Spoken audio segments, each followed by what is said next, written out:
الحمد لله وكفى وسلام على عباده الذين اصطفى وعلى آله وأصحابه المجتبى أما بعد فأعوذ بالله من الشيطان الرجيم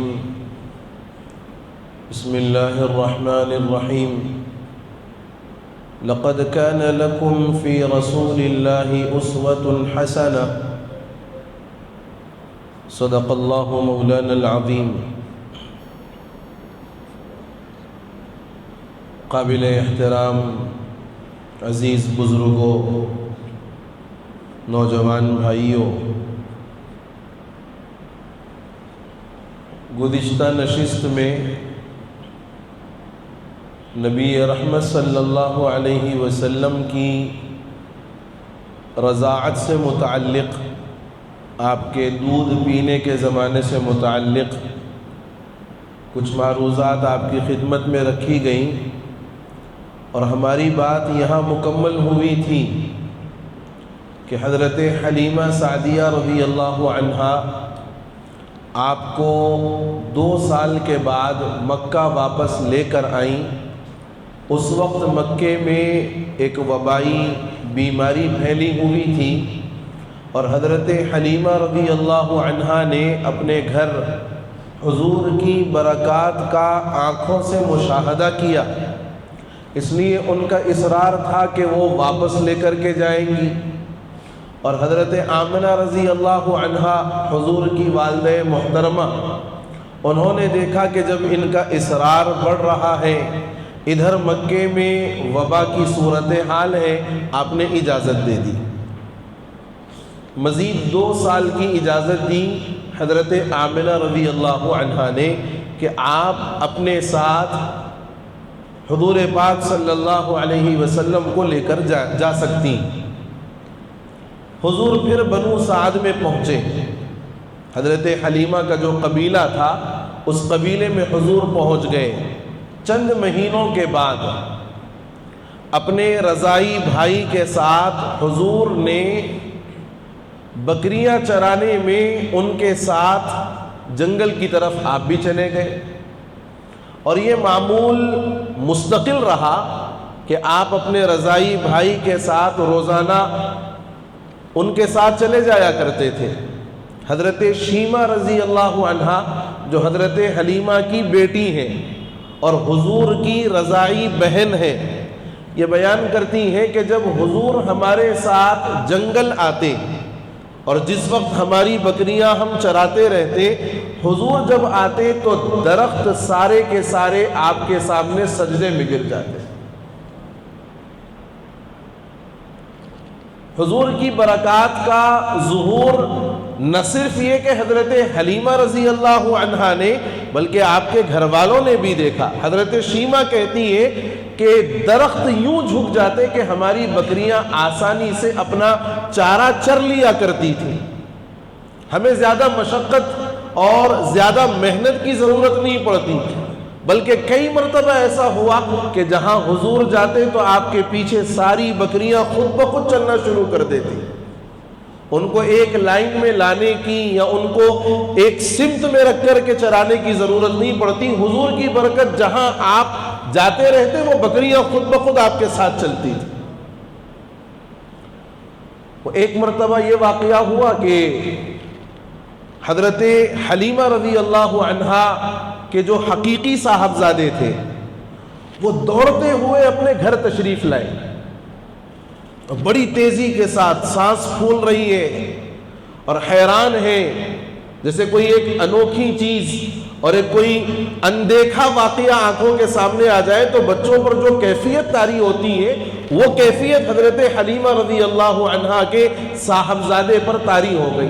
وہ دوڑتے ہوئے آئے اور کہا کہ ہمارے قریشی بھائی کو 2 لوگوں نے زمین پر لٹایا اور ان کے سینے کو چیر دیا اور اس میں سے کچھ چیز کو نکالا ہے. یہ جو واقعہ یہاں پیش آیا ہے، حضور کی پوری زندگی میں 4 مرتبہ یہ واقعہ پیش آیا جس کو سیرت کی اصطلاح میں شق صدر کا واقعہ کہا جاتا ہے۔ 4 مرتبہ حضور کی پوری زندگی میں، بعض روایات میں 5ویں مرتبہ کبھی تذکرہ ہے لیکن وہ روایت اتنی معتبر نہیں، لیکن 4 مرتبہ کا حضور کی زندگی میں شق صدر کا واقعہ پیش آنا متعدد روایات میں موجود ہے۔ چنانچہ سب سے پہلا واقعہ حضرت حلیمہ رضی اللہ عنہا کے پاس زمانے قیام میں پیش آیا جب عمر مبارک 4 سال کی تھی۔ جب آ کر کے یہ کہا گیا کہ ہمارے قریشی بھائی کے ساتھ یہ معاملہ ہوا ہے، 2 سفید پوش آدمی آئے، آپ کو زمین پر لٹایا، سینہ چاک کیا، کوئی چیز اندر سے نکالی، ادھر دوڑتی ہوئی حضرت حلیمہ بھی پہنچ گئی اور آپ کے شوہر حارث ابن عبد العزیٰ بھی پہنچ گئے۔ حضرت حلیمہ جاتی ہیں اور جا کر کے آپ کو اپنے سینے سے چمٹا لیتی۔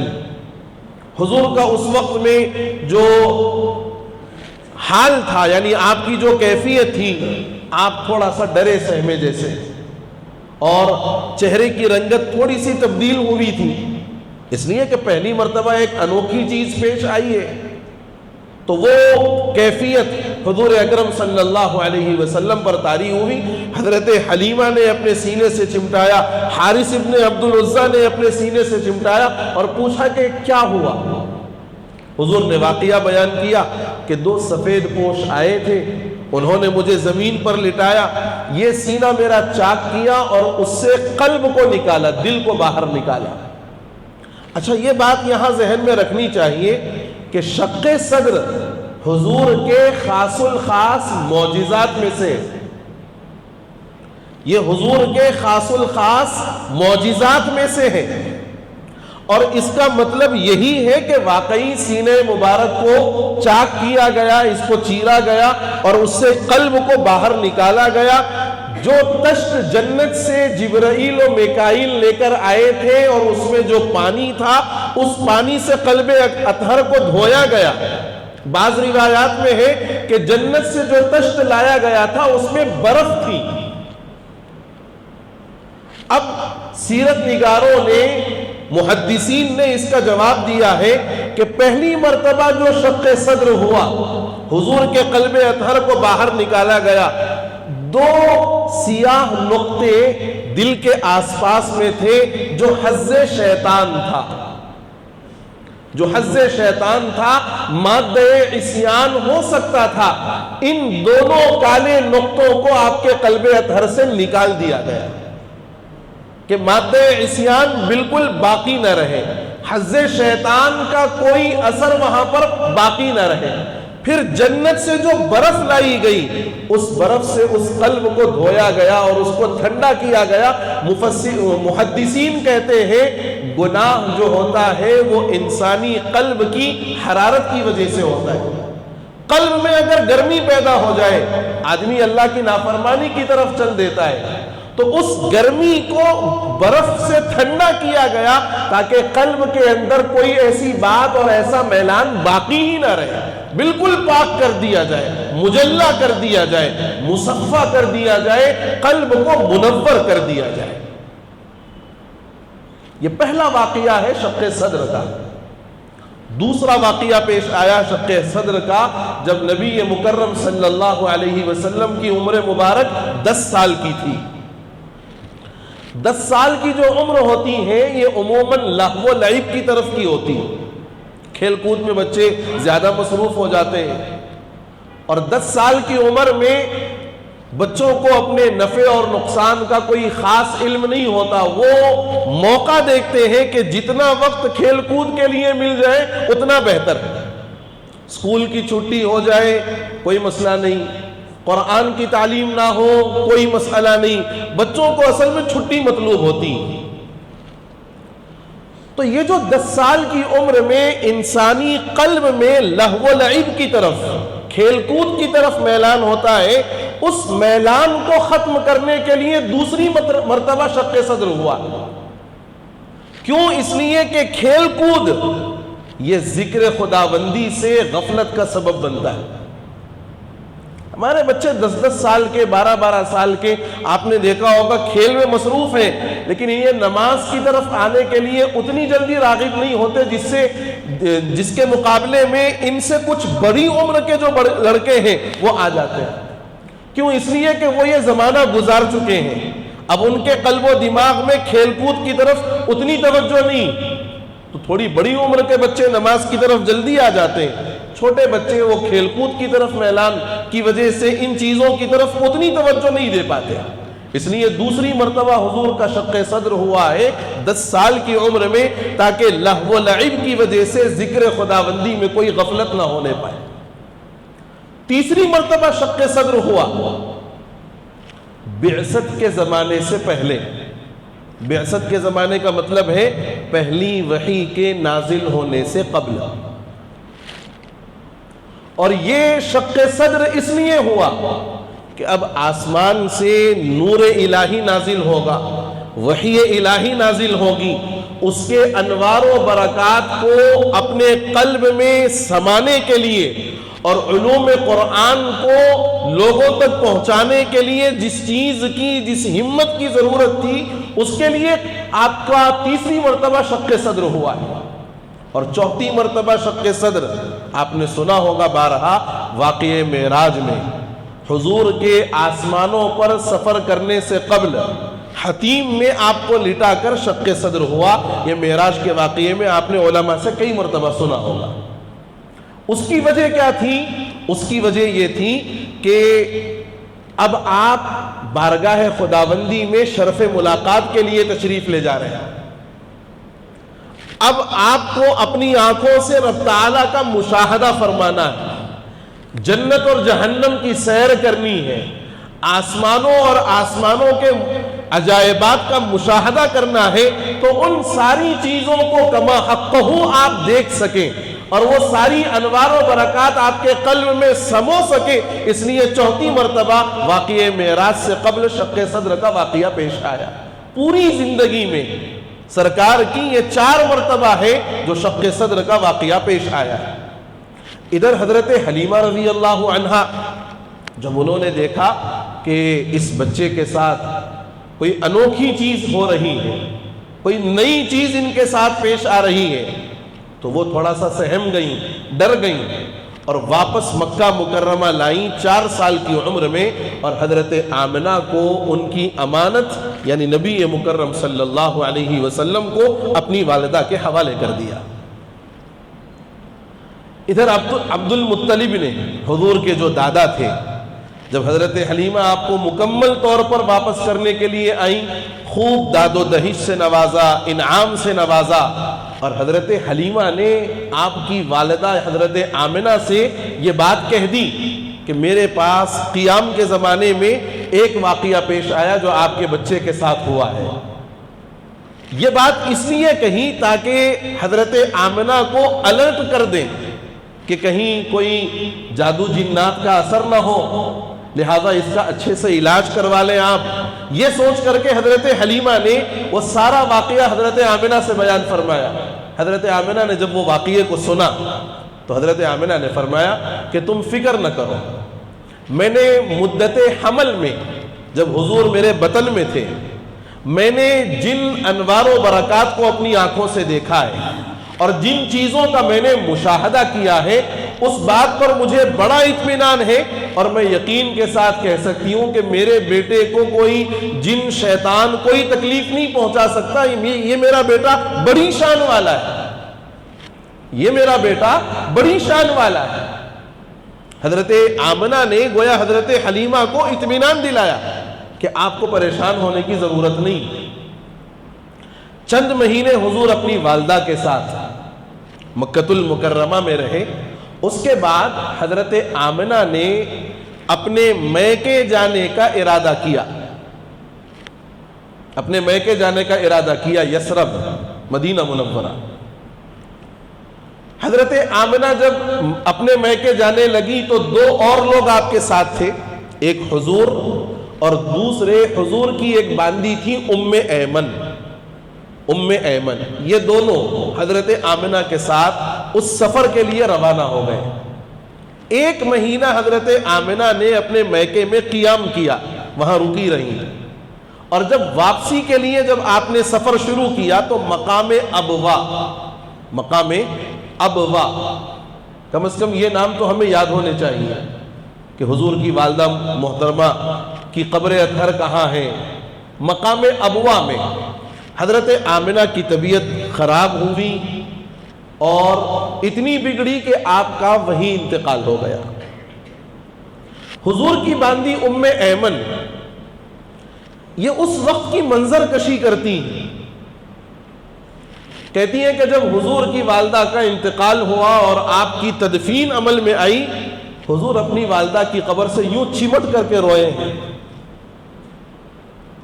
اپنی والدہ کی قبر سے یوں چمٹ کر کے روئے ہیں جس وقت آپ کی عمر محض 6 سال کی ہے، 6 سال کی عمر۔ اب ذرا غور کر کے دیکھو کہ ہم لوگ بڑے شکوے اور شکایات کرتے ہیں، ہمارا یہ مزاج بنا ہوا ہے کہ ہم بڑے شکوے شکایات کرتے ہیں، اللہ کی طرف سے تھوڑی بہت آزمائش آ جائے، تھوڑے بہت حالات آ جائے، ہم شکوے اور شکایات میں لگ جاتے ہیں کہ پتہ نہیں اللہ کو ہمارے ساتھ کیا معاملہ ہے، ہمارے ہی اوپر مصیبتیں آ رہی ہیں، ہمارے ہی اوپر حالات آ رہے ہیں۔ غور کر کے دیکھو پوری انسانیت کی تاریخ میں جتنے حالات محمد الرسول اللہ پر آئے ہوں گے کسی اور ہستی پر ایسے حالات نہیں آئے۔ سیرت پڑھ کر کے دیکھو، سیرت سن کر کے دیکھو۔ آپ ابھی دنیا میں تشریف نہیں لے آئے ہیں، آپ کے والد ماجد کا سایہ سر سے اٹھ گیا، کون اس یتیم کی کفالت کرے گا جب والد موجود نہ ہو؟ 6 سال کی عمر کو پہنچے ہیں، ابھی یوں سمجھو کہ دنیا کو دیکھنا شروع کیا، سمجھنا شروع کیا، جس کی انگلی پکڑ کر کے چلنا چاہتے تھے والدہ، اللہ نے والدہ کی بھی عمر مکمل فرما دی۔ 6 سال کی عمر میں والدہ بھی آپ کو داغ مفارقت دے کر چلی گئی۔ 8 سال کے ہوئے دادا کے سائے میں تھے، 2 سال، 8 سال کے ہوئے دادا کا انتقال ہو گیا۔ جتنے آپ کے سائے بنتے گئے ایک ایک کر کے وہ سائے دنیا سے رخصت ہوتے چلے گئے۔ ابو طالب کی کفالت میں آپ آئے، 25 سال کی عمر میں آپ نے نکاح کیا اور حضرت ختیجہ کے ساتھ آپ نے اپنی زندگی گزاری۔ 25 سال مزید آپ نے اپنی زندگی گزاری حضرت ختیجہ کے ساتھ، اور ادھر حضرت ختیجہ کا بھی انتقال۔ غور کر کے دیکھو کہ حضرت ختیجہ رضی اللہ عنہا سے 3 لڑکے ہوئے ہیں، 4 لڑکیاں ہوئی ہیں۔ تینوں لڑکوں کا بچپن میں انتقال ہو گیا، تینوں لڑکوں کا حضور کے، تینوں لڑکوں کا حضور کے بچپن میں انتقال ہو گیا۔ اور 2 صاحبزادیاں وہ ہیں جن کا انتقال حضور کی زندگی میں ہوا، حضور کی آنکھوں کے سامنے ہوا۔ ام کلثوم، حضرت رقیہ جو حضرت عثمان غنی رضی اللہ عنہ کے نکاح میں آئی ہے، 2 جوان بیٹیوں کا انتقال حضور کی اپنی آنکھوں کے سامنے ہوا۔ باپ نے اپنی بیٹیوں کے جنازوں کو کندھا دیا ہے۔ 10 سال کے یعنی آپ پوری زندگی مکے کے اندر رہے ہیں، ایک وقت آیا کہ آپ کو اپنے وطن سے نکالا گیا، بلکہ جبکہ آپ کے بارے میں ساروں کا یہ ماننا ہے کہ آپ سب سے بڑے سچے ہیں، آپ امانت دار ہیں، آپ بالکل سچے ہیں، محض دین کے عنوان پر آپ کو مکے سے نکالا گیا۔ اور حضور کے اس دنیا سے پردہ فرمانے کے بعد حضور کی سب سے چہیتی صاحبزادی حضرت فاطمہ بھی آپ کے 6 مہینے کے بعد دنیا سے رخصت ہو گئی۔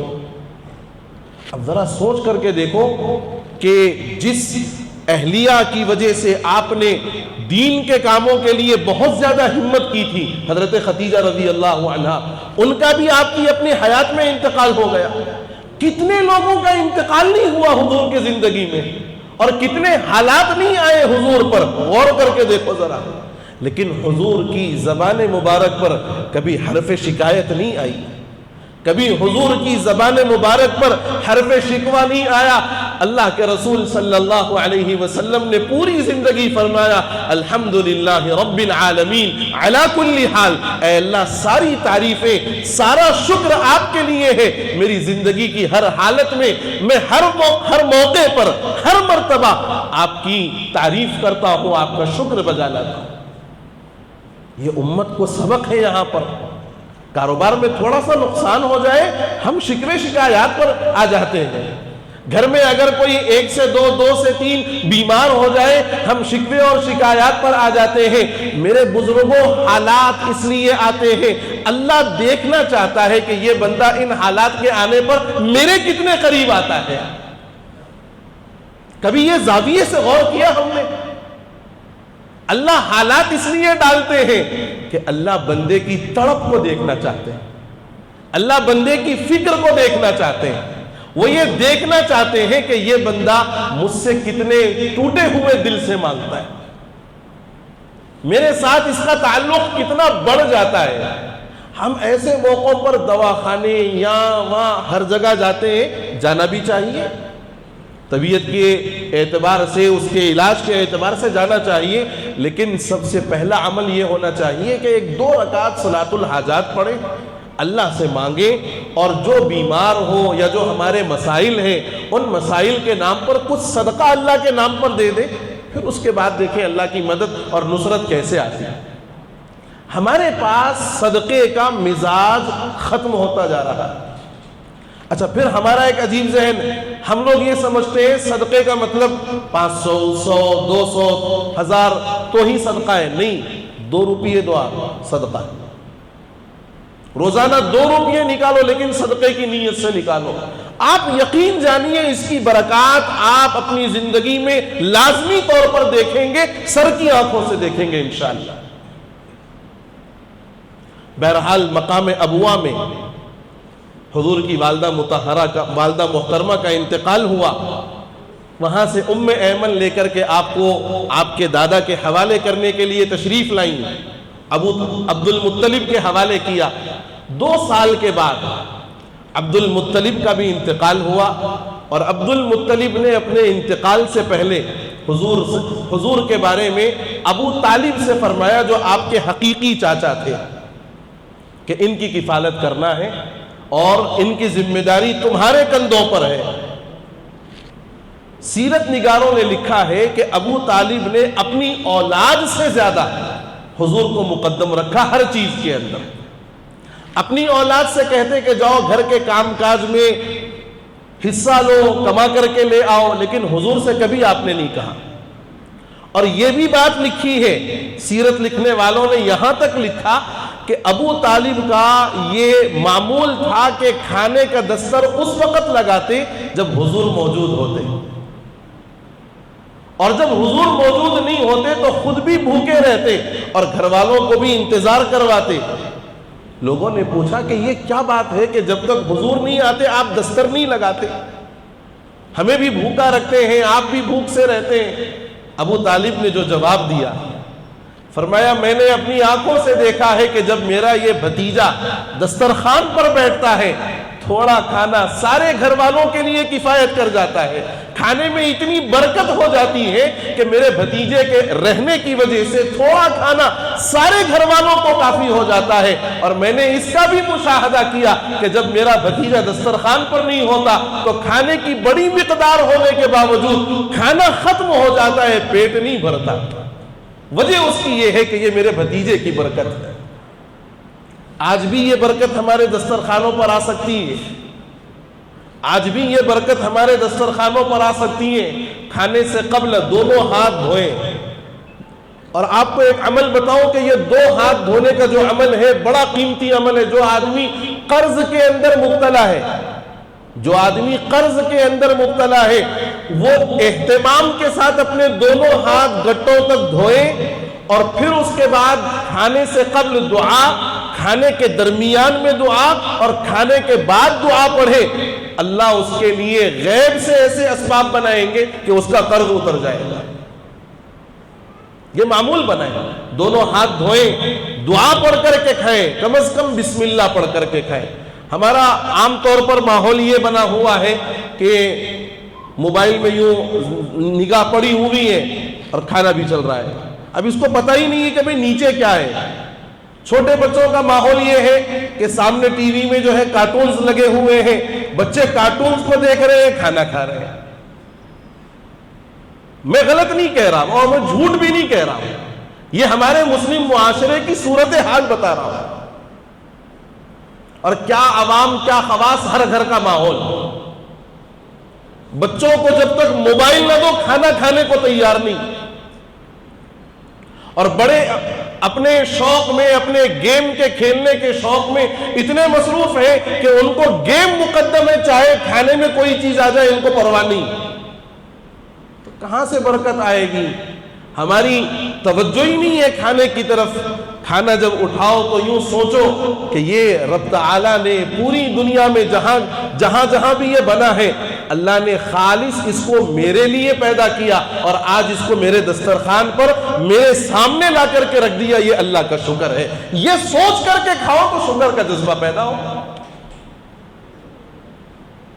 دعاؤں کے اہتمام کے ساتھ کھانا کھاؤ. موبائل پھینکو, یہ اس نے زندگیوں کو برباد کیا ہے. بہرحال ایک الگ موضوع ہو جائے گا. حضرت ابو طالب کی کفالت میں آپ آئے, پھر آپ نے تجارتی سفر بھی کیا. پہلا سفر آپ نے شام کا کیا, لیکن راستے سے آپ واپس جو ہے ابو طالب نے آپ کو واپس کر دیا. کیوں واپس کیا, کیا حالات بنے تھے واپسی کے, انشاءاللہ آئندہ بات ہوگی. بھئی سیرت سننا ہے نا ہمارے کو حضور کی, تو ہر جمعہ انشاءاللہ یہ سلسلہ چلے گا, مختصر ہی صحیح لیکن حضور کی پوری سیرت انشاءاللہ آپ کے سامنے رکھیں گے. اللہ سے دعا ہے کہ اللہ تعالیٰ حضور کی سیرت سن کر حضور کی سیرت جیسا اپنے عمل کو بنانے کی اور حضور کے کردار جیسا اپنے عمل کو بنانے کی توفیق نصیب فرما دے. آمین. وآخر دعوانا ان الحمدللہ رب العالمین.